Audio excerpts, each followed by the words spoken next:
முன்பு ஒரு காலத்துல கேரள மாநிலத்தில் செழித்து எங்க பார்த்தாலும் மரம், செடி, கொடி, பூக்கள்னு ரொம்பவே அழகான ஊரா இருந்துச்சு. அப்படிப்பட்ட இந்த ஊரை மன்னர் ராஜசேகரன் ஆட்சி செஞ்சுட்டு வந்தாரு. உங்களுக்கு ஐயப்பசாமி பிடிக்கும்னா இந்த வீடியோக்கு ஒரு லைக் பண்ணிக்கோங்க. அவரோட ஆட்சி காலத்துல அவரோட மக்கள் எந்த குறையும் இல்லாம சீரும் சிறப்புமா மகிழ்ச்சியா வாழ்ந்துட்டு வந்தாங்க. ஆனா மன்னரோட மனசுல மட்டும் ஒரு தீர்க்க முடியாத மிகப்பெரிய குறை இருந்தது. அதுதான் புத்திர பாக்கியம். இந்த குறைனால மன்னரும் மகாராணியும் மகிழ்ச்சி இல்லாம ரொம்பவே உடைஞ்சு போய் இருந்தாங்க. மன்னரும் மகாராணியும் இறைவன் கிட்ட வேண்டாத நாளே இல்ல. இருந்தாலும் இறைவன் இருக்கிற கோவிலுக்கு போய் தினமும் வேண்டிட்டு வந்தாங்க. அப்போ ஒரு நாள் அதிகாலையில மன்னரும் அவரோட அமைச்சரும் அவரோட சிப்பாய்களும் சேர்ந்து நாட்டை வலம் வந்துட்டு இருந்தாங்க. மன்னருக்கு அந்த நாள் எப்பவும் இல்லாத மாதிரி ரொம்பவே பிரகாசமாவும் மகிழ்ச்சியாவும் இருந்துச்சு. அப்போ அடர்ந்த காட்டுக்குள்ள ஒரு பிறந்த குழந்தையோட அழுகை சத்தம் கேட்டுச்சு. அதை கவனிச்ச மன்னர் குதிரையை நிறுத்திட்டு குழந்தை சத்தம் கேட்கிற பக்கம் போறாரு. அங்க போய் பார்த்தா மன்னருக்கு ஒரே ஆச்சரியம். ஏன்னா ஒரு பிறந்த குழந்தை மணிமாலைகள்லாம் போட்டுட்டு கை கால்கள் எல்லாம் ஆட்டிட்டு அழுதுட்டு இருந்தது. மன்னரோட மனசுல நிறைய கேள்வி வந்தது. யார் இந்த குழந்தை? இங்க எப்படி வந்தது? கொடிய மிருகங்கள் வாழும் இந்த அடர்ந்த காட்டுக்குள்ள இந்த குழந்தையை யார் விட்டுட்டு போனாங்க? உடனே சிப்பாய்களை கூப்பிட்டு, சிப்பாய்களே, இந்த குழந்தையோட பெற்றோர்கள் இங்க எங்கேயும் இருக்கிறார்களா என்று பாருங்கள்னு அனுப்பி வைக்கிறாரு. அதே மாதிரி கீழே இருந்த அந்த குழந்தைய தூக்கி கையில வச்சு அரவணைச்சுக்கிறாரு. சிப்பாய்களும் கொஞ்ச நேரத்திலே திரும்பி வந்து, அப்படி எந்த மனித நடமாட்டமும் இங்கே இல்லை மன்னா அப்படின்னு சொல்றாங்க. அதை கேட்ட மன்னருக்கு ஒரே மகிழ்ச்சி.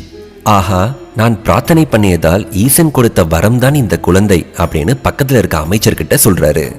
அதை கேட்ட அமைச்சரும், ஆமாம் மன்னா, மிகவும் மகிழ்ச்சியாக இருக்கிறது அப்படின்னு சொல்லிட்டு மனசுக்குள்ளேயே வஞ்சம் தீட்டிட்டு இருந்தான். ஏன்னா மன்னருக்கு வாரிசு கிடையாது. வாரிசு இல்லாத ராஜ்யம்னால மன்னருக்கு அப்புறம் இந்த ராஜ்யம் முழுசுமே நம்மளுக்கு தான் சொந்தம் அப்படின்னு நினைச்சிட்டு இருந்தான் அந்த அமைச்சர். ஆனா இன்னைக்கு அரசருக்கு காட்டுக்குள்ள ஒரு குழந்தை கிடைக்கவும் அமைச்சருக்கு தூக்கி வாரி போட்டுச்சு. இருந்தாலும் மனசுக்குள்ளேயே சரி இருக்கட்டும், காலம் வரும்போது இந்த குழந்தைய தீர்த்து கட்டிடலான்னு யோசிச்சுட்டு இருந்தான். அடுத்து அரசர் அந்த குழந்தையை எடுத்துக்கிட்டு ஊர்வலத்தோட ஊருக்குள்ள வந்தாரு. இந்த விஷயத்தை கேட்ட அரசி ரொம்பவே மகிழ்ச்சி பொங்க அரசரோட வருகைக்காக காத்துக்கிட்டு இருந்தாங்க. அடுத்து அரசர் வந்து அரசி கிட்ட குழந்தைய கொடுத்து நடந்த எல்லாத்தையும் சொல்லவும் ரெண்டு பேருக்குமே மனசுல இருந்த பாரமே குறைஞ்சது. அடுத்து ஊரையே கூப்பிட்டு பெயர் சூட்டி பெயர் வைக்கும் விழாவும் வச்சாங்க. இந்த குழந்தை பம்பா நதிக்கரையில மணி மாலைகளோட இருந்தனால மணிகண்டன் அப்படின்னு பெயரும் வச்சாங்க. அது வரைக்கும் ஊர் மக்கள்ல சில பேர் நம்ம மன்னருக்கு குழந்தை இல்லையேன்னு பேசிட்டு இருந்தவங்க எல்லாருமே இனி இந்த பந்தல சாம்ராஜ்யத்தை ஆள்றதுக்கும் நமக்கும் ஒரு இளவரசர் கிடைச்சிட்டாருன்னு ரொம்பவே மகிழ்ச்சியா பேசிக்கிட்டு இருந்தாங்க. மணிகண்டன் வந்த கொஞ்ச வருஷங்கள்லயே மகாராணியும் கர்ப்பம் அடைஞ்சாங்க. அதே மாதிரி 9 மாதங்கள்ல ஒரு அழகான ஆண் குழந்தையையும் பெத்தெடுத்தாங்க. வளர்ப்பு மகன் மணிகண்டன் ஒரு பக்கம் இருக்க, சொந்த மகனும் பிறந்ததை எண்ணி அரசரும் அரசியும் எல்லை இல்லாத அளவுக்கு மகிழ்ச்சியா இருந்தாங்க. இத பார்த்த அமைச்சர் மனசு உடைஞ்சு போனான். ஏற்கனவே வளர்ப்பு மகன் மணிகண்டன் ஒரு பிரச்சனையா இருக்கும்போது இப்ப சொந்த மகனும் வந்துட்டானே, இப்ப என்ன பண்றதுன்னு புரியாம புலம்பிட்டு இருந்தான். அதே சமயம் மணிகண்டனுக்கு குருகுலம் போற காலம் வந்துச்சு. அரசர் மணிகண்டனை குருகுலத்துக்கு கூட்டிட்டு போய் எல்லா கலைகளையும் கற்று சிறந்த மாணவனா வரணும்னு அனுப்பி வச்சாரு. மணிகண்டனோ தந்தையின் ஆணைப்படி சில காலங்கள்லயே வில்வித்தை, சண்டை, கல்வி, ஞானம் இப்படி எல்லா கலைகள்லையுமே மிக சிறந்த மாணவனாக விளங்கினாரு. கடைசியா குருவையே மிஞ்சும் அளவுக்கு மிகச்சிறந்த மாணவனாக மாறினார். இதெல்லாம் பார்த்த குருவுக்கு ஒரே ஆச்சரியம். இவ்வளவு திறமை மிக்க மாணவரை என் வாழ்நாளில் நான் பார்த்ததே இல்லை. இந்த மணிகண்டன் ஒரு சாதாரண குழந்தையே அல்ல. இவர் கண்டிப்பாக ஒரு தெய்வத்தின் அம்சமாகத்தான் இருக்க வேண்டும் அப்படின்னு மனசுக்குள்ளேயே பேசிக்கிட்டாரு. மணிகண்டனோ குருகுலத்தை முடிச்ச உடனே குரு தட்சணையா அவர்கிட்ட இருக்க பொருட்களை தன்னோட குருட்ட கொடுக்கறாரு. ஆனாலுமே குருவுக்கு முகத்துல சந்தோஷமே இல்ல. அத பார்த்த மணிகண்டன், குருவே, உங்களுக்கு கொடுக்கறதுக்கு என்கிட்ட இதை தவிர வேற எதுவுமே கிடையாது. உங்களுக்கு எதுவும் வேணும்னா கண்டிப்பா கேளுங்க, நான் செய்யறேன்னு சொல்றாரு. அதுக்கு குரு, மணிகண்டா, பொன்பொருள் மேலெல்லாம் எனக்கு எந்த நாட்டமும் கிடையாது. இது எல்லாம் நிலையில்லாதது. ஆனா என் மனதை வேறொரு கவலைதான் ஆட்கொள்கிறதுன்னு சொல்லியிருக்காரு. அதுக்கு மணிகண்டன் உடனே என்ன பிரச்சனைன்னு கூட கேட்காம, குருவே, உங்கள் மனதில் இருக்கும் அந்த பிரச்சனையை நான் அறிவேன். நீங்கள் எதற்கும் கவலைப்பட வேண்டாம். உங்கள் மகனை அழைத்து வாருங்கள். அவருக்கு இருக்கும் அந்த வாய் பேச முடியாத பிரச்சனையை நான் குணமாக்குகிறேன் அப்படின்னு மணிகண்டன் சொல்றாரு. அதை கேட்ட குருவுக்கு ஒரே ஆச்சரியம். என்னடா, நாம் என்ன பிரச்சனை என்றே சொல்லவில்லையே, ஆனால் இந்த மணிகண்டன் எப்படி சொல்கிறார்? நாம் நினைத்தது சரிதான், இவர் சாதாரண குழந்தையே கிடையாது, தெய்வத்தின் வடிவமான தெய்வ குழந்தைதான் அப்படின்னு மனசுக்குள்ளேயே பேசிக்கிறாரு. அதே மாதிரி குருவும் அவரோட பையனை கூட்டிட்டு வந்து மணிகண்டன் முன்னாடி நிப்பாட்டுறாரு. உடனே மணிகண்டனும் அந்த பரமசிவனையும் விஷ்ணு பகவானையும் வேண்டிக்கிட்டு குருவோட மகன்கிட்ட சொல்றாரு, எங்கே நான் சொல்வதை திருப்பி சொல். ஓம் நம சிவாய, ஓம் நமோ நாராயணாய. நான் சொன்ன இந்த மந்திரத்தை திருப்பி சொல் அப்படின்னு சொல்றாரு. குருவோட மகனும் அப்படியே திருப்பி சொல்றான். அவனோட வாய் பேச முடியாத பிரச்சனை தீர்ந்தது. இத பார்த்த குருவும் அங்க இருந்த மாணவர்களும் ஆச்சரியத்தில் ஆழ்ந்து மெய்மறந்து நிக்கிறாங்க. உடனே குரு மணிகண்டனை அழைத்து தனியாக சென்று, ஐயனே, நீங்கள் சாதாரண பிள்ளையே அல்ல, நீங்கள் யார்? எதற்காக இந்த விளையாட்டு? சகலமும் தெரிந்த நீங்கள் எதற்காக என்னிடம் பாடம் கற்க வர வேண்டும்? தயவு செய்து கூறுங்கள் அப்படின்னு கேட்கிறாரு. குருவே, நீங்கள் கணித்தது சரிதான். நான் இந்த கலியுகத்தை காப்பாற்றவும் ஒரு கொடிய அரக்கையை அழிக்கவும் தான் அவதரித்துள்ளேன் அப்படின்னு சொல்லியிருக்காரு. என்னுடைய அவதார நோக்கம் முடிந்ததும் சபரிமலையில் தரிசிக்க வரும் அனைவருக்கும் உத்திர நட்சத்திரமாக நான் காட்சியளிப்பேன். இதுவே நான் உங்களுக்கு தரும் குருதட்சணை அப்படின்னு சொல்லுறாரு. குருகுலம் முடிச்சிட்டு மணிகண்டன் அரண்மனைக்கு திருப்பி வராரு. அரண்மனையில அரசரும் அரசியும் ரொம்பவே மகிழ்ச்சியோட அவரை வரவேற்கிறாங்க. அதே மாதிரி அரசியோட சொந்த மகன் ரொம்ப நாள் கழித்து தன்னோட அண்ணனை பார்த்த உடனே ஓடி வந்து கட்டி அணைச்சுக்கிறான். அண்ணா, எப்படி இருக்கிறாய் அப்படின்னு நலமும் விசாரிச்சான். அதே மாதிரி அரசியும், ஆஹா, என்னுடைய மகன் எவ்வளவு அழகு, அழகு மட்டும் இல்ல, அறிவிலும் சிறந்து விளங்கும் என்னோட மகனை பாருங்கன்னு கட்டி அணைச்சுக்கிறாங்க. விதியோட கண்பட்டு எவ்வளவு பாசமாயிருந்த தாயின் மனசும் மாறுச்சு. இதுக்கு காரணம் என்னன்னா, அரசியோட சொந்த மகன். மணிகண்டன் வந்த பின்னாடியும் அரசி தன்னோட சொந்த மகனை மட்டுமே கவனிச்சிட்டு இருந்தாங்க. அதை பார்த்த அமைச்சருக்கு ஒரே மகிழ்ச்சி. மணிகண்டனை பார்க்கும் போதெல்லாம் தான் அரியணை ஏறாவிட்டாலும் மணிகண்டன் ஏறவே கூடாதுன்னு வஞ்சம் தீட்டிட்டு இருந்தான். அதுக்காக நிறைய சதி திட்டமும் போட்டான். மணிகண்டனுக்கு கொடுக்கும் பால்ல விஷத்தையும் கலந்தான். அந்த விஷம் கலந்த பாலை குடிச்சதும் மணிகண்டன் மயக்கமாகிட்டாரு. உடனே அரசர் பல வைத்தியர்களை அழைத்து மணிகண்டனை சரி செய்யும்படி ஆணையிட்டார். ஆனாலும் எதுவுமே கை கொடுக்கல, மணிகண்டனை காப்பாற்ற முடியல. இந்த நிலையில சிவபெருமான் வைத்தியரோட வேடத்துல வந்து மணிகண்டனை காப்பாத்தினாரு. மணிகண்டன் உயிர் பிழைச்சதை நினைச்சு அமைச்சருக்கு தூக்கி வாரி போட்டுச்சு. எப்படி காப்பாற்றினார்கள்? இது எப்படி சாத்தியம்? இந்த மருந்திலிருந்து தப்பிக்க வாய்ப்பே இல்லையே அப்படின்னு புலம்பிட்டு இருந்தான். சரி போகட்டும், அடுத்த முறை என்னிடமிருந்து தப்பிக்க முடியாதுன்னு வேற ஒரு திட்டத்தை போட்டுட்டு இருந்தான். இதுக்கிடையில மணிகண்டனோட திறமைகள் எல்லாம் பார்த்த மன்னர் அவரை இளவரசனாக்குறதுக்கு ஏற்பாடு செய்யறாரு. அதே மாதிரி அரசபையில எல்லாத்தையும் கூப்பிட்டு, மணிகண்டனுக்கு இப்பவே இளவரசராக பட்டம் சூட்டிட்டா சிறிது காலம் கழித்து என்னுடைய ஓய்வுக்கு பின்னாடி மணிகண்டன் அரசராகிறதுக்கு முழு தகுதியும் இருக்குன்னு சொல்றாரு. இதை கேட்ட இளவரசையும் கொஞ்சம் முக வாட்டத்தோட தான் இருந்தாங்க. அதை கவனிச்ச அமைச்சர் அரசிய வச்சே காய் நகத்தலான்னு இன்னொரு திட்டமும் போட்டான். அதே மாதிரியே அன்னைக்கு இரவே அரசிய தனியா சந்திக்கிறான். அரசியாரே, உங்களோட அனுமதி இல்லாம உங்களை சந்திக்க வந்ததுக்கு முதல்ல மன்னிச்சுக்குங்க. ஏன்னா விஷயம் அவ்வளவு முக்கியமானது அப்படின்னு சொல்றான். என்ன விஷயம்னு சொல்லுங்க அமைச்சரேன்னு அரசி சொல்ல, அரசியாரே, உங்க மனசை காயப்படுத்திட்டு இருக்கிற பிரச்சனை என்னன்னு எனக்கு தெரியும். உங்க சொந்த மகன் இருக்கும்போது வளர்ப்பு மகன் எப்படி இளவரசன் ஆக முடியும்னு சொல்லி தீக்குச்சியை பொறித்து போட்டுட்டு போயிட்டான். அதை கேட்ட அரசியும், ஊர் மக்கள் என்னை பார்த்து என்ன நினைப்பாங்க? சொந்த மகன் இருக்கும்போது ஏன் வளர்ப்பு மகனை இளவரசன் ஆக்குறாங்க? அரசியோட சொந்த மகனுக்கு திறமை இல்லையா? அவருக்கு அரசராகும் தகுதி இல்லையான்னு என்னென்னமோ பேசுவாங்களே. அதனால அடுத்த நாளே அரசர்கிட்ட பேசணும்னு முடிவு பண்றா. அதே மாதிரி அரசர்கிட்டையும் இந்த விஷயத்தை பத்தி பேசுறாங்க. ஆனா அரசர் மறுப்பு தெரிவிச்சிடுறாரு. வளர்ப்பு மகனா இருந்தாலும் மணிகண்டன் தான் நம்மளோட மூத்த மகன், அதனால அவன் தான் அரியணை ஏறணும்னு உறுதியா சொல்லிடுறாரு. இதனால அரசிக்கு மிகப்பெரிய ஏமாற்றம் தான் கிடைச்சது. இதை தெரிஞ்சுக்கிட்ட அமைச்சரும் அரசியும் சேர்ந்து ஒரு சதி திட்டம் போடுறாங்க. அதே மாதிரி ஒரு கஷ்டமான வேலையை மணிகண்டனுக்கு கொடுக்கலான்னு முடிவு பண்றாங்க. இந்த வேலையை செஞ்சு முடிக்கும் போது மணிகண்டன் கண்டிப்பா திரும்பி வர முடியாது.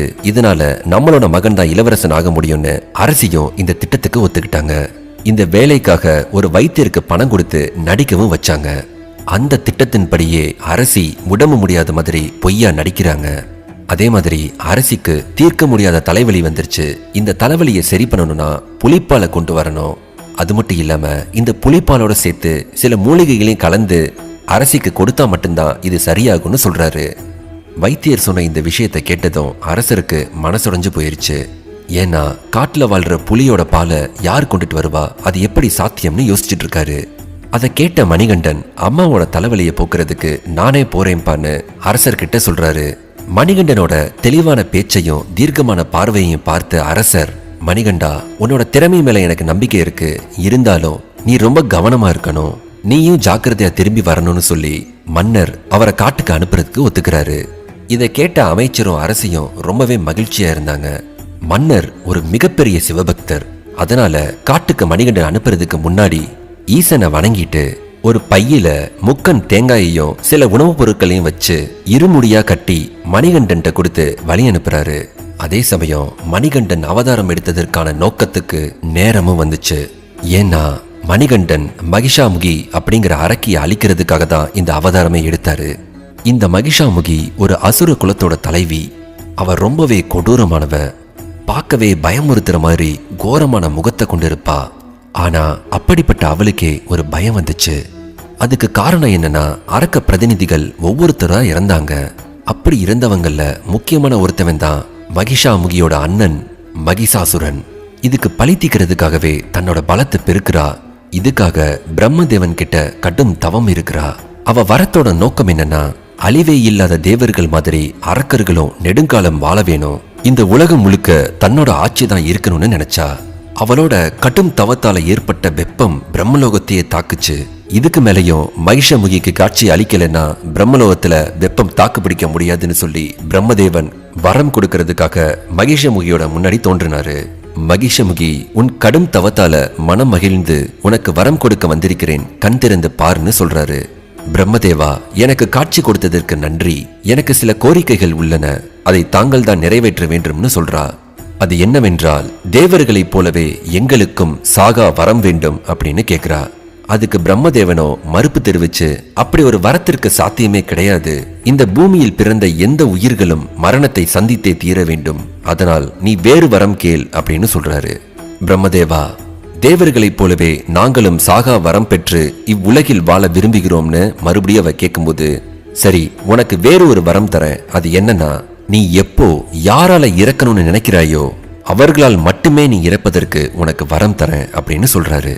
அதுக்கு மகிஷாமுகி ஒத்துக்கிட்டு, நீர், நிலம், காற்று, ஆகாயம், நெருப்பு, அதுபோல் எந்தவித நோயாலையும் எந்தவித ஆயுதங்கள்னாலையும் எனக்கு மரணம் ஏற்படக்கூடாது, சிவபெருமானின் அம்சமும் விஷ்ணுவின் அம்சமும் சேர்ந்த ஒரு பிறவியால தான் எனக்கு மரணம் ஏற்படணும்னு சொல்றா. அந்த பிறவியும் ஒரு பாலகனாக தான் இருக்க வேண்டும்னு வரம் கேட்கிறா. அவள் கேட்ட வரத்தை எந்த மறுப்புமின்றி பிரம்மதேவன் கொடுத்தாரு. வரம் கொடுத்ததுமே அவளோட ஆட்டம் ஆரம்பமாச்சு. தேவர்கள், ரிஷிகள், முனிவர்கள் இப்படி ஒவ்வொருத்தவங்களையுமே சித்திரவதை செய்யறா. இது ஒரு பக்கம் இருக்க, ஒரு சம்பவம் நடக்குது. ஒரு தடவை இந்திரன் ஐராவதத்துல வலம் வந்துட்டு இருக்கான். அந்த சமயம் துர்வாசக முனிவர் இந்திரனோட எதிரில் வந்து நிக்கிறாரு. தேவாதி தேவ விஷ்ணுவின் மனைவி மகாலட்சுமி ஆசையோடு கொடுத்த மலர் மாலையை உனக்கு பரிசாக அளிக்கிறேன், இதை ஏற்றுக்கொண்டு நீ வளம் பெறுக அப்படின்னு சொல்லி ஐராவதம் யானை கிட்ட கொடுக்கிறாரு. அந்த மாலையை யானை இந்திரனிடம் கொடுக்க, இந்திரன் அதை அலட்சியமாக யானை மீது தூக்கி எறிய, அதுவும் திமிரு பிடித்து அந்த மாலையை காலில் போட்டு மிதித்தது. இத பார்த்து கோபமடைஞ்ச முனிவர், என்ன காரியம் செய்தாய்? இனி நீயும் உன் தேவர்கள் கூட்டமும் மனிதர்களைப் போல முதுமையடைந்து பூமியில் அவதிப்படுவீர்கள்னு சாபம் விட்டுறாரு. உடனே சாபத்துக்கு உள்ளாகி இந்திரன் முதுமை அடைகிறான். மகரிஷியே, என்ன மன்னிச்சிருங்க, நான் தெரியாம தப்பு பண்ணிட்டேன், உங்க சாபத்திலிருந்து விடுதலை கொடுங்கன்னு கெஞ்சுறான். அதுக்கு முனிவர், சரி போகட்டும், நீ பார்க்கடலில் இருக்கும் அமிர்தத்தை அறிந்தினால் மட்டுமே நீ பழைய நிலைமைக்கு திரும்புவாய் அப்படின்னு சொல்லிட்டாரு. இதுக்கிடையில மகிஷாமுகி தேவர்களோட சண்டை போட்டு தேவலோகத்தை கைப்பற்றிட்டா. இந்த சண்டையில இந்திரனும் தேவர்களும் ஓடி ஒளிஞ்சுக்கிட்டாங்க. அது மட்டும் இல்லாம சாபத்துக்கு ஆளான தேவர்கள் எல்லாமே முதுமை அடைஞ்சு மனம் நொந்து போய் கைலாயத்தில் இருக்கிற ஈசனை பார்க்க முடிவு செஞ்சாங்க. அதே மாதிரி ஈசனை பார்த்து, பரமேஸ்வரா, நாங்கள் பெற்ற சாபத்திலிருந்து விமோச்சனம் அடைய தாங்கள் தான் உதவி செய்ய வேண்டும், எங்களை காப்பாற்றுங்கள்னு கெஞ்சுறாங்க. அதுக்கு சிவபெருமான், வலிமை இழந்த உங்களால பார்க்கடலை தனியா கடைய முடியாது, நான் அசுரர்களையும் அனுப்பி வைக்கிறேன், அதை 2 பேருமே சேர்ந்து கடைஞ்சு வர்ற அமுதத்தை 2 பேருமே பங்கு போட்டுக்குங்கன்னு சொல்றாரு. இந்த திட்டத்துக்கு தேவர்களும் அசுரர்களும் ஒத்துக்கிறாங்க. அதே மாதிரி பார்க்கடலையும் கடையிறாங்க. அமுதமும் வந்தது. ஆனா அந்த அமுதத்தை அரக்கர்கள் மட்டும் எடுத்துட்டு ஓடிடுறாங்க. இந்த அரக்கர்களோட பலவீனத்தை தெரிஞ்சுக்கிட்ட விஷ்ணு மோகினி அவதாரம் எடுத்து அரக்கர்களை தன்னோட அழகால மயக்கி அவங்க கிட்ட இருக்கிற அமிர்தத்தை வாங்கி தேவர்கள்ட்ட கொடுக்கறாரு. அந்த அமிர்தத்தை அருந்தி தேவர்கள் தங்களோட சாபத்திலிருந்து விடுதலை பெறுறாங்க. இந்த விஷ்ணு பகவானோட மோகினி வரவு ஒரு புதிய அவதாரத்தோட நோக்கம் தான் சிவபெருமான் மோகினியை நேர்ல சந்திக்கிறாரு. சிவபெருமானோட அம்சமும் விஷ்ணுவின் அம்சமும் ஒன்றா சேர்ந்து ஜோதி வடிவில கலந்து ஒரு அழகான ஆண் குழந்தை பிறக்குது. அந்த தெய்வீக குழந்தை தான் அரக்கியை அழிக்க வந்த மணிகண்டன். தேவர்களோட தந்திரத்தினால அரக்கர் குலத்துக்கு அமிர்தம் கிடைக்காம போனதை தெரிஞ்சுக்கிட்ட மகிஷாமுகி ரொம்பவே கோபம் அடைஞ்சா. அதனால முனிவர்களையும் ரிஷிகளையும் முன்னாடி விட ரொம்பவே கொடூரமா கொடுமைப்படுத்தினா. சிறிது காலம் போனதுக்கு அப்புறம் இந்த நிலையில தான் மணிகண்டன் புலிப்பால் தேடி காட்டுக்குள்ள வராரு. அவரோட வருகை சூரிய வெளிச்சம் போல பிரகாசமா தெரிஞ்சது. அவரோட வருகையை தெரிஞ்சுக்கிட்ட முனிவர்களும் ரிஷிகளும் அரக்கியால ஏற்பட்ட பிரச்சனைகளை சொல்லி மன்றாடுறாங்க. அதே சமயம் சிவபெருமானால அனுப்பப்பட்ட பூத கணங்களும் தேவர்களும் மணிகண்டனுக்கு பக்கபலமா ஒரு படையோட வர்றாங்க. மணிகண்டனோட வருகையை தெரிஞ்சுக்கிட்ட மகிஷாமுகி மணிகண்டனை எதிர்ப்பதற்காக பெரிய படைய உருவாக்குறா. மணிகண்டனும் தன்னோட அவதாரத்தோட நோக்கம் நிறைவேற போற கட்டம் இதுதான்னு தெரிஞ்சுக்கிட்டாரு. சிவபெருமானையும் விஷ்ணுவையும் வணங்கி யுத்தத்துக்கு தயாரானார் மணிகண்டன்.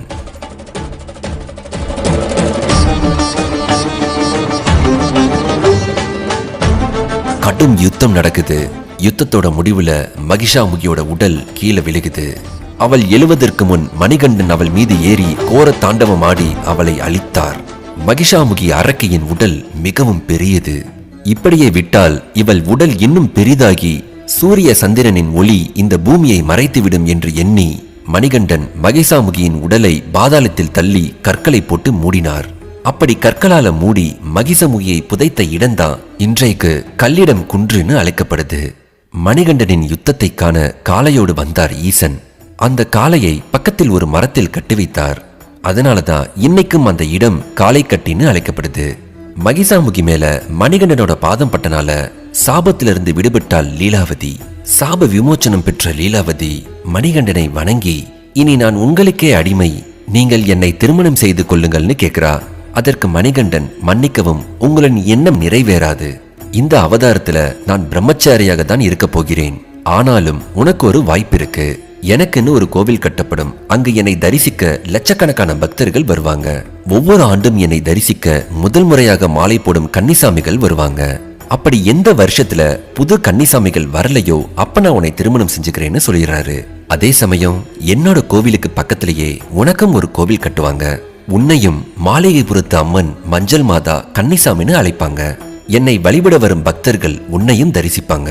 அப்போ எந்த வருடத்தில் புது கன்னிசாமிகள் வரவில்லை என்று நீ கண்டு கொள்ளலாம் அப்படின்னு சொல்றாரு.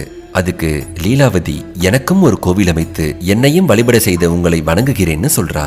யுத்தம் முடிஞ்ச பின்னாடி சிவபெருமான் மணிகண்டனை கூப்பிட்டு, மன்னர் ராஜசேகரன் உனக்காக காத்துட்டு இருக்கான், நீ போய் அவனுக்கு முத்திய கொடு. அதே மாதிரி சபரி என்ற பக்தை உன்னோட தரிசனத்துக்காக மலையில காத்துக்கிட்டு இருக்கா, அவளுக்கும் முக்தியை கொடு அப்படின்னு அனுப்பி வைக்கிறாரு. அந்த பக்தையோட நினைவா அந்த மலை சபரிமலைன்னு அழைக்கப்படும். அதே சபரிமலையிலேயே உனக்கு ஒரு கோவிலும் கட்டப்படும் அப்படின்னு சொல்றாரு ஈசன்.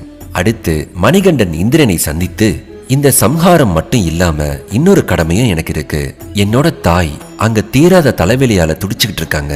அதை சரி செய்யறதுக்காகத்தான் புலிப்பாலை தேடி இந்த காட்டுக்குள்ள நான் வந்தேன். அதனால புலிப்பால் கிடைக்க நீங்கள் தான் உதவி செய்ய வேண்டும்னு சொல்றாரு. இந்திரனோ, நான் பெண் புலியாக மாறி பாலை கொடுக்கிறேன், நீங்கள் உங்கள் தாய்க்கு கொடுங்கள்னு சொல்றாரு. அதே மாதிரி இது புலிப்பால் தானா அப்படிங்கிற சந்தேகம் இல்லாமல் இருக்க நான் புலியாக மாறி உங்களுடன் வருகிறேன்னு சொல்றாரு.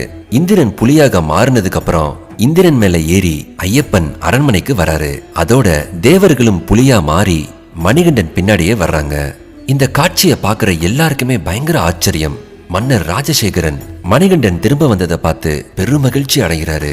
இந்த காட்சியை பார்த்த அமைச்சரும் பேச்சு மூச்சு இல்லாம பிரமிச்சு பாக்குறான். மணிகண்டன் வரவே மாட்டான்னு நினைச்சோம், ஆனா எப்படி இது சாத்தியம்? இது எப்படி நடந்தது? புலி ஏன் ஒன்றும் செய்யவில்லை? எப்படி இவன் கூடவே வருகின்றதுன்னு இந்த காட்சியை பார்த்து திகைச்சு போய் நிக்கிறான். அதுக்கப்புறம் மணிகண்டன் மன்னனை பார்த்து, தாயின் தலைவலியை போக்க நான் புலிப்பாலை கொண்டு வந்திருக்கிறேன் தந்தையேன்னு சொல்றாரு.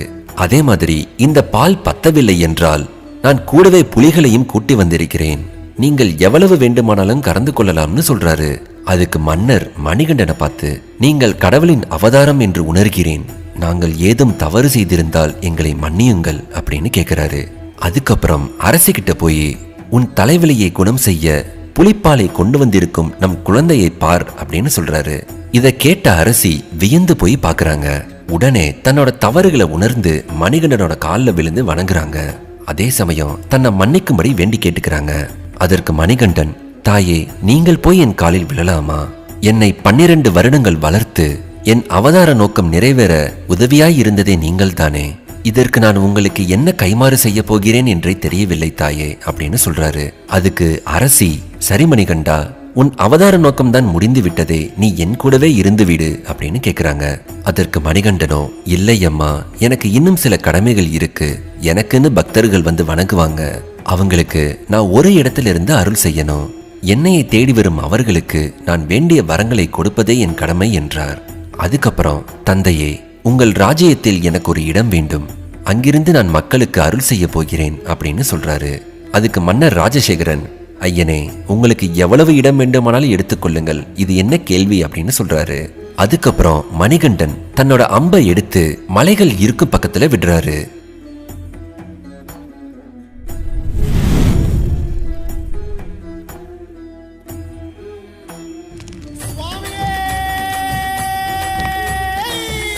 அந்த அம்பு சென்று விழுந்த இடம்தான் சபரிமலை. அந்த இடத்துல மன்னர் ராஜசேகரன் மிகப்பெரிய கோவிலை கட்டுறாரு. அந்த கோவில் தான் இன்னைக்கு நம்ம பார்க்குற சபரிமலை ஐயப்பன் கோவில். உங்களுக்கு இந்த வீடியோ பிடிச்சிருந்தா லைக் பண்ணிக்கங்க, கமெண்ட் பண்ணிக்கங்க, மறக்காம நம்ம சேனலை சப்ஸ்கிரைப் பண்ணிக்கங்க.